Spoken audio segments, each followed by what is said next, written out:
Bismillahirrahmanirrahim. Assalamualaikum warahmatullahi wabarakatuh.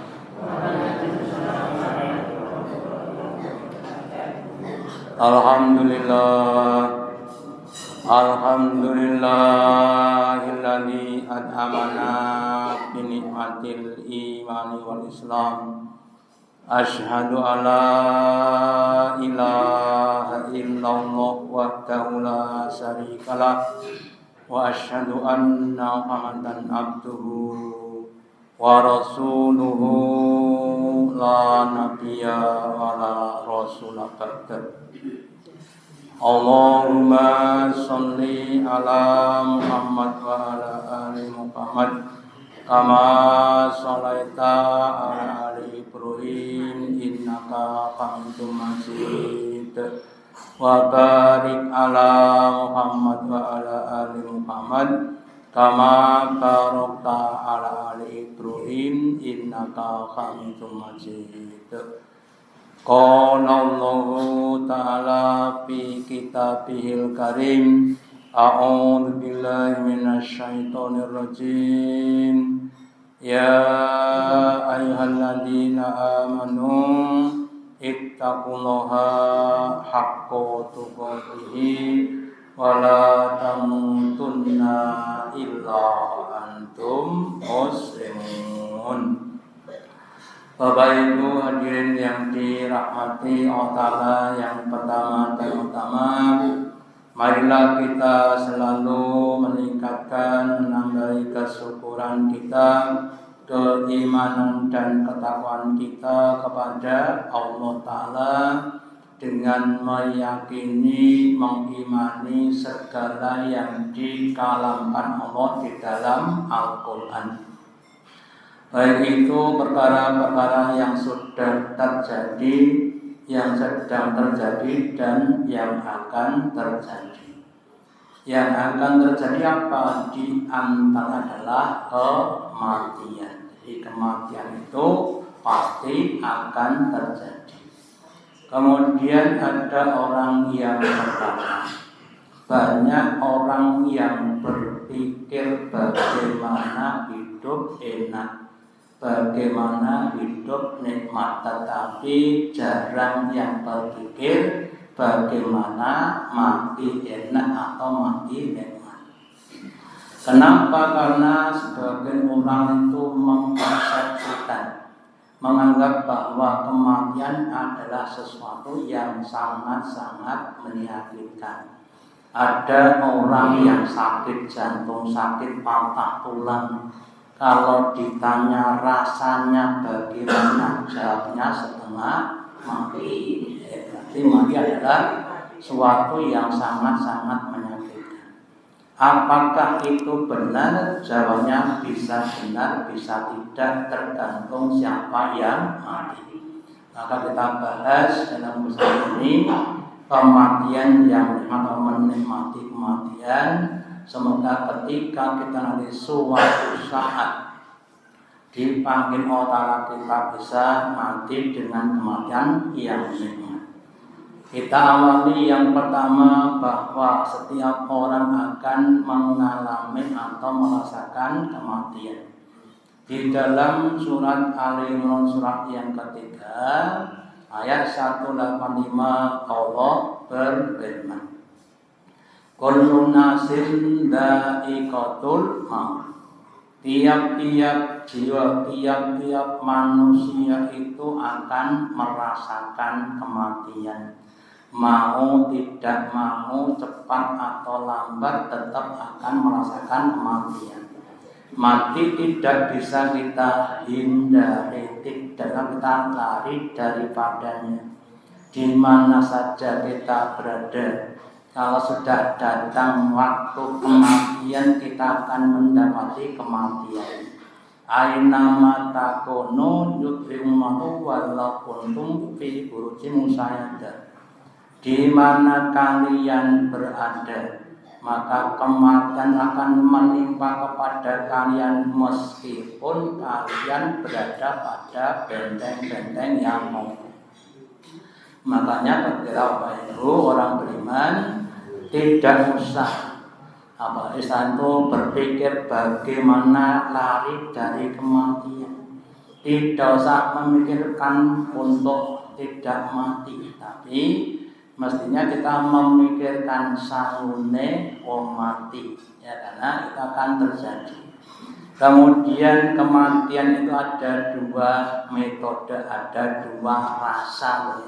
Ya, dan gini warna ada minuman panas dan minuman dingin. Rasanya asin nopo rasanya manis. Lah kemarin ada yang rasanya keras, ada yang rasanya lembut. Di dalam surat An-Nazi'at surat yang ke-79 ayat yang pertama dan kedua Allah berfirman, Bismillahirrahmanirrahim wan nazi'ati gharqa. Demi malaikat pencabut nyawa yang mencabut dengan sekeras-kerasnya. Nyabutnya itu dengan sekuat tenaga di sandal. Wan nasyitoti nasto. Dan malaikat yang mencabut dengan selembut-lembutnya. Jadi tidak setiap kematian itu dengan keras. Ya, ada yang keras, ada yang lembut. Ada yang sakit, ada yang tidak sakit. Ya, percaya atau tidak percaya mungkin kapan-kapan dinikmati dewi-dewi. Nek pun tekan titi wajine, gitu. Lo mikirin nanti ngerasa ini kita diberitahu oleh Allah Ta'ala. Ya. Terus bagaimana atau kepada siapa kematian yang sakit itu akan terjadi dan yang akan terjadi? Yang pertama, kita berusaha untuk memahami bahwa setiap orang itu akan mati ketemu dengan Allah. Kalau kita ibaratkan seorang pekerja nampa blonjo bar kerja niku sekeca napa mboten sekeca? Nampa blonjo niku sekeca napa mboten sekeca? Ning enten sing mboten sekeca mergone wis diutang sih. Ya, ibaratkan ada 3 pekerja, pekerja A, B, dan C. Pekerja A itu sebelum gajian sudah kasbon dulu. Ya, gajinya 5 juta, kasbonnya 10 juta. Si B itu gajinya 5 juta, kasbonnya 5 juta. Si C itu tidak kasbon, murni tidak kasbon, ya. Maka di hari gajian A dan B itu pasti dari doa si A. Kenapa tidak gajian malah suruh tombol 5 juta? Karena utangnya 10 juta. Demikian juga orang-orang yang banyak dosanya.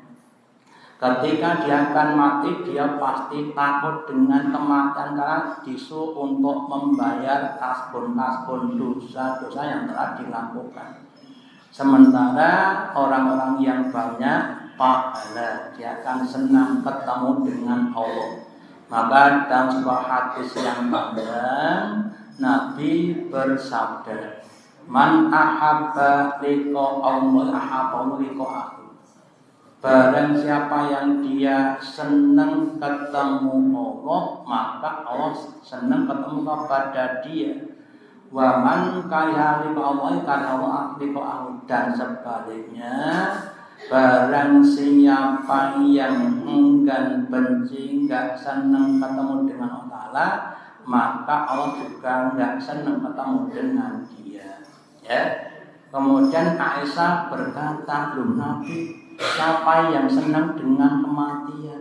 Pasti semua orang tidak senang." Terus Nabi bersabda, "Laisan daka tidak seperti itu. Walakinnal mu'mina akan tetapi seorang iman itu indah halahu al-mautu. Ketika datang kepadanya kematian, busyira biridwanillahi. Allah akan berikan kabar gembira dengan kerinduannya. Rondiyallahu anhu wa radu anhu. Allah ridho kepadanya dan dia ridho kepada Allah. Wa karomatihi dan kemuliaannya. Jadi orang beriman itu nanti kalau mati akan meninggalkan kemuliaan. Dalam pepatah bisa dikatakan harimau mati meninggalkan belang, gajah mati meninggalkan gading, manusia mati meninggalkan amalannya. Lah amalnya baik atau buruk, kalau amal baik akan memuliakan kepada dia. Contohnya Nabi kita sudah wafat 1400 tahun yang lalu, tapi asmanya namanya masih dimuliakan sampai nanti hari kiamat. Kenapa? Orang yang baik. Sementara Abu Jahal, Abu Lahab, atau Fir'aun atau Namrud, orang tidak suka. Orang mengatakan adalah orang-orang yang jelek. Kenapa? Karena kekafirannya. Falaisa sa'un ahkaba ilahi mimma amamahu. Dan orang beriman ketika mati itu tidak ada yang dia lebih suka dibanding dengan apa-apa yang ada di hadapannya. Nah, apa yang di hadapannya, yang ada di hadapannya adalah taman-taman surga. Ya, ini kalau akan dikatakan ketika orang-orang beriman itu akan meninggal dunia, alam bina qalu rabbuna Allahu mastaqom. Orang-orang yang dia menyatakan Tuhannya adalah Allah, kemudian istiqomah dalam ibadah. Saya sering mendoakan sebagian kita, saya doakan semoga baik mugi-mugi saged ngibadah ngantos akhir hayat. Amin. Dan begitu, semoga kita ini bisa istiqomah beriman, beribadah, bertawakal kepada Allah sampai akhir hayat. Lah orang-orang yang beriman sampai akhir hayat, ketika mau mati tatanazzalu alaihul malaikah. Malaikat akan turun kepadanya dan memberikan suatu berita atau kabar gembira. Bagaimana kabar gembiranya? Allah takhafu wa la tahzanu. Kalian jangan takut dengan apa-apa yang ada di depannya. Di alam barzakh nanti kalau ditanya malaikat munkar nakir, kami yang akan menjawab. Wala tahzanu, dan kamu jangan susah terhadap apa yang kau tinggalkan di alam dunia. Rumahmu, istrimu, anakmu, keluargamu, mobilmu. Kamu jangan sedih. Kenapa? Akan diberikan yang lebih baik.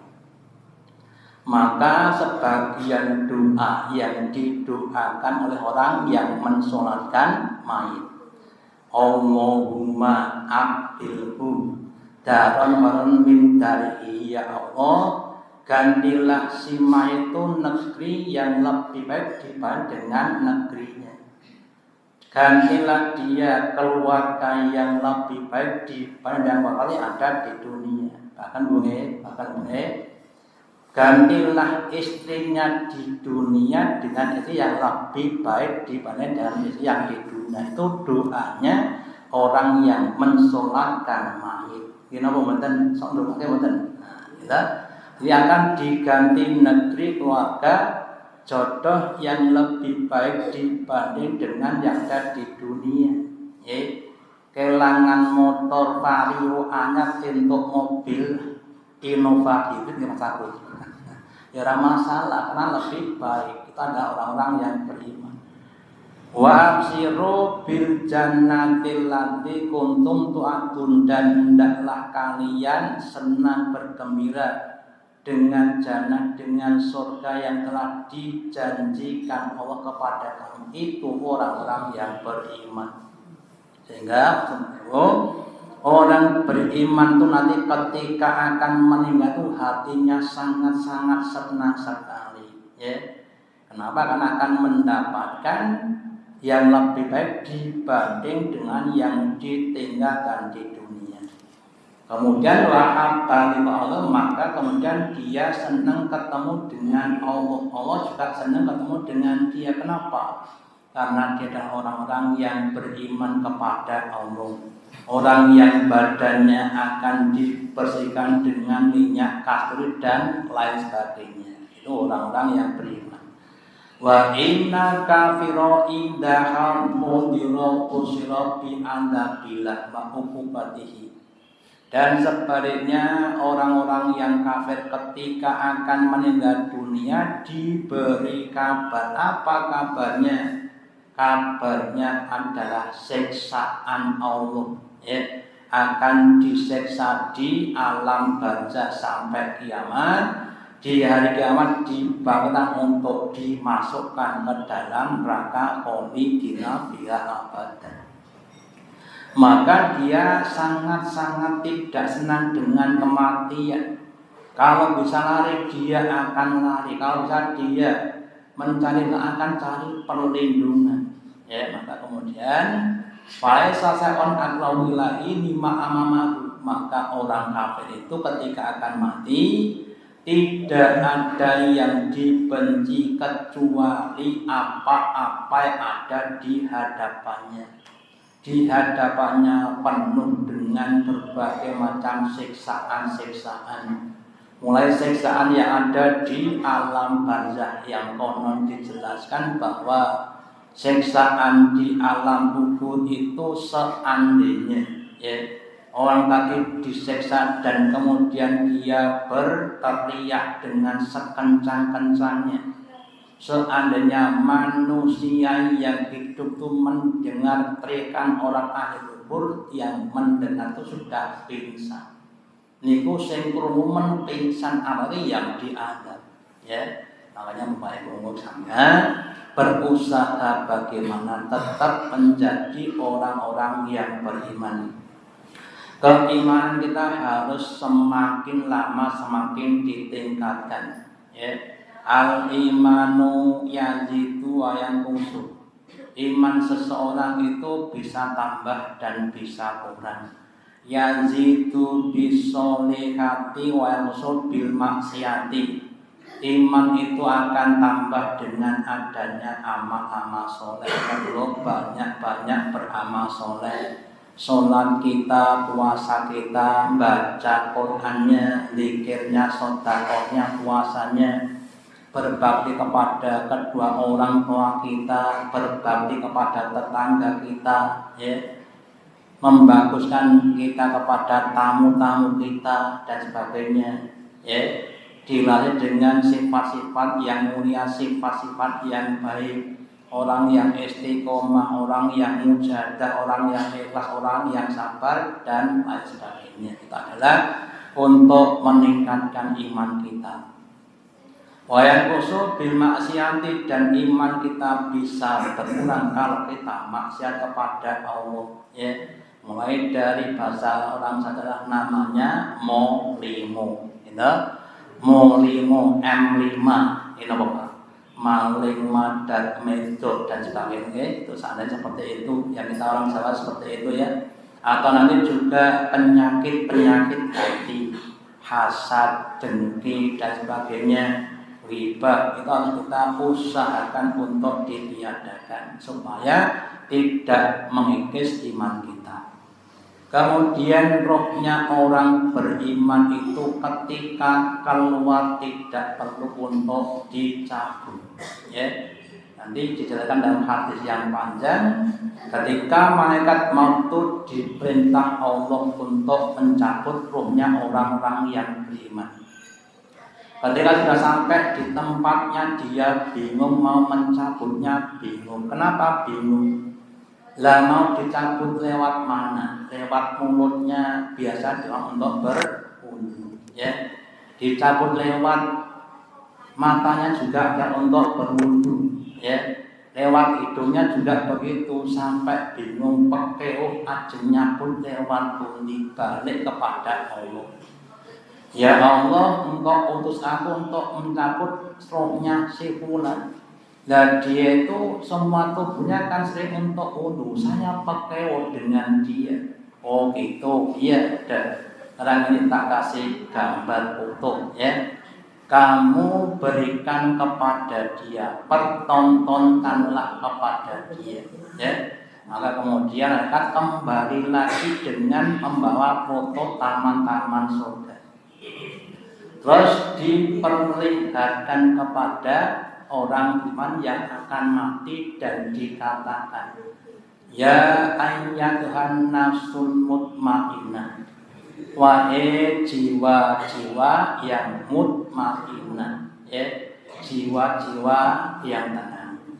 Irji'i ila rabbiki, kembalilah kamu kepada Tuhanmu dalam keadaan radiyatan mardiyatan. Kamu ridho kepada Allah, ridho kepada kamu.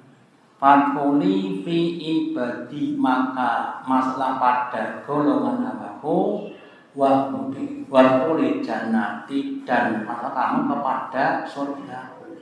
Kemudian rohnya orang beriman itu tidak dicabut tapi keluar sendiri. Kemudian menuju kepada taman surga tadi. Kemudian diambil oleh malaikat, kemudian dikasihkan di kain yang putih, kemudian dikasih kasturi, kemudian dibungkus, kemudian diangkat sampai ke langit yang ketujuh. Ya. Setiap menaiki langit yang pertama ditanya oleh penjaga langit pertama, rohnya siapa ini? Kok harum sekali? Oh, Fulan bin Fulan. Oh ya, semoga dia bahagia. Kemudian langit kedua juga sampai langit yang ketujuh. Ya. Kemudian saya sampai langit ketujuh, kemudian kemudian diberikan, diletakkan namanya fi illiyin. Ya. Di tempat yang tinggi yang namanya illiyin, itu rohnya orang-orang yang beriman. Kalau rohnya orang-orang yang namanya sijin, tempat yang paling rendah, tempat yang paling jorok ya. Itu orang-orang ini sekali lagi ketika mati tidak akan merasakan suatu penyiksaan seperti orang-orang yang kafir, namanya mati menikmati kematian. Rohnya keluar dari jasadnya, tidak usah dipaksa. Terus ada mengatakan orang beriman itu kalau mati tidak akan merasakan kecuali seperti digigit semut. Ya, pernah digigit semut geni deh. Kurang lebih ngoten kira-kira. Ya. Nah itu kok Nabi Muhammad sampai begitu dasarnya. Nabi Muhammad orang yang baik itu ketika kalau mendapatkan satu siksaan yang sangat kapal untuk menampung sakitnya umatnya. Jadi Nabi itu mau rela untuk mengurangi sakit dari umatnya tadi. Makanya kemudian kalau kita lihat ketika Nabi Muhammad ya sampai dikompres oleh Aisyah beberapa kali dan sebagainya. Itu demi untuk mengurangi sakit umatnya ketika dia akan meninggal dunia. Makanya kita berusaha tetap jadi umatnya Nabi Muhammad SAW, jangan sampai keluar dari umatnya Nabi Muhammad. Ya, kemudian namanya nafsul mutmainnah. Ya. Saya pernah dengar penjelasan dari Bu Dr. Aisyah Dahlan. Setidaknya ada 4 atau 6 tingkatan nafsu. Ya. Nafsu mutmainnah itu nafsu yang tenang, yang dia tidak akan bisa merasakan sakit. Ya. Jane awake yo lara ning mboten krasa lara. Ya. Kenapa panjenengan pas sebagian kita pas operasi diparingi bius, tulangnya dipotong ora krasa. Jane ya kudune lara tapi tidak lara karena ada biusnya tadi. Dan demikian juga orang yang mutmainnah. Ketika di dunia sudah mutmainnah, maka ketika sakit tidak terasa sakit. Kenapa? Karena rasanya itu adalah suatu kenikmatan. Dia pandang sakitnya itu sebagai satu kenikmatan. Ya, makanya kita Latihan tak boleh, latihan menjadi nafsul mutmainnah, jiwa-jiwa yang tenang. Ketika diberi sakit dianggap diparingi proyek, paringi proyek sing ganjarane gede, sehingga kita tidak susah tapi kita akan bunga. Alhamdulillah, diparingi proyek meneh, proyeknya 2, penglihatannya sakit, kemudian kakinya gatal. Alhamdulillah. Lagi kita berusaha menjadi nafsul mutmainnah. Sebaliknya nafsu yang kobitat, nafsu yang jelek itu tidak loro pun atine loro, Pak. Awake jane sehat ning atine loro. Tonggone tuku kulkas atine kemropok.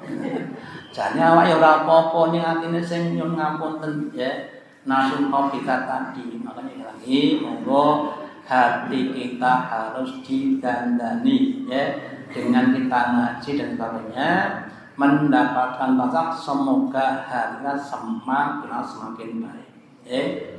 Kemudian orang yang beriman ketika mau meninggal dunia, ini hadisnya panjang, saya singkat saja.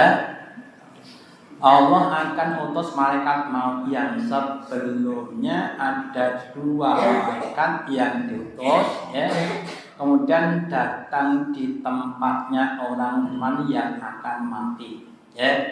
Dia duduk di sejauh mata memandang, menunggu malaikat maut datang untuk menjemput rohnya. Kemudian tak lama malaikat maut kemudian datang di tempat orang tadi saya sampaikan, dalam keadaan wajahnya putih bersih, pakaiannya juga putih bersih, wajahnya berseri-seri.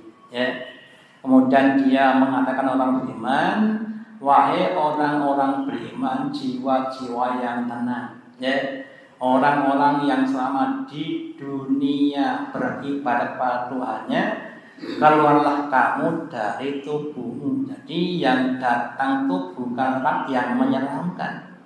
Kemudian keluar dan kemudian diambil maut, kemudian dimasukkan tadi di kain putih, kemudian dikasih mati dan seterusnya. Sementara orang-orang yang kafir itu ketika akan meninggal dunia didatangi malaikat yang serba menyeramkan. Wajahnya menyeramkan, pakaiannya hitam-hitam seperti mak lampir. Kemudian dengan suara yang keras berkata dengan membentak-bentak, wahai manusia durjana yang penuh dengan dosa-dosa, yang enggak taat kepada Tuhannya, keluarkanlah rohmu dari tubuhmu. Pada Bapak Ibu, selama hidup belum pernah ngetok roh, belum pernah. Maka dia bingung bagaimana caranya mengeluarkan rohnya tadi. Berulang-ulang enggak pernah dikeluarkan, kemudian malaikat marah. Kemudian ditarik dengan sekeras-kerasnya. Ada yang menjelaskan seperti ditusuk 70 pedang. Pedang ditulakan awak 70 ping dhuwur ping ngisor ping samping ping depan ping belakang, kebak kabeh awak dengan pedang ning jek urip. Kira-kira rasane pripun. Ada yang mengatakan juga, dan yang kesih emot jenenge wit godhong apa dadap serep apa sebutan dadap serep.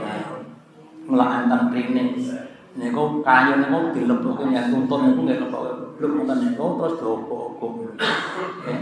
Niku orang membayangkan orang kafir ketika meninggal dunia. Makanya Bapak-bapak termasuk saya yang pernah nunggoni orang-orang yang sakal mau. Kalau orang beriman itu cepat sekali. Tapi kalau orang yang tidak beriman kadang-kadang sampai 3 hari, Pak. 3 itu napasnya munggah meduk, matanya itu munggah meduk. Itu tidak cuma sehari 2 hari, kadang-kadang sampai 3 hari. Ini ada pengalaman ceritanya guru saya. Ada orang Cina kafir kemudian masuk Islam. Kemudian ketika mau meninggal dunia dia bilang, panggilkanlah ustaz saya. Oh ya, panggil kan ustaznya, ya. Kemudian ditalkin oleh ustaznya tadi dan mati dalam keadaan ketenangan. Keluarganya kira, kok enak mati ini. Katanya. Orang Cina itu kalau mau mati dimasukkan di kamar, ditutup ngantek mati sih. Warganya mboten enten wani sing nunggu ngantek mati. Tilik burung mati tutup meneh. Nek kalau udah mati wis mati, baru ditangisi golekne apa niku jenenge buruan nggih, ngoten buruan. Buruh wong nangis semakin banyak sing katanya semakin banyak diampuni katanya. Ya makanya sing garenane mengke mang buruh nangis teng wong Cina melu nangis dibayar. Nek orang mati wedi, nek mati ditangisi. Ini orang-orang yang tidak terima. Dan makanya itu kembali pada tadi, mari kita siapkan diri untuk menghadapi kematian iman dengan cara beriman bertala-tala, dengan ibadah-ibadah kita istiqomahi, kita mujahadahi, kita ikhlaskan, kita sabari sampai akhir kita masing-masing husnul khotimah. Demikian yang dapat saya sampaikan kepada manfaatnya. Allahumma taqabbal minna innaka antas samiul alim wa tub alaina innaka antat rahim. Kita akhiri dengan doa majelis. Subhanallah wa bihamdika asyhadu an la ilaha illa anta astaghfiruka wa atubu ilaik. Wassalamualaikum warahmatullahi wabarakatuh.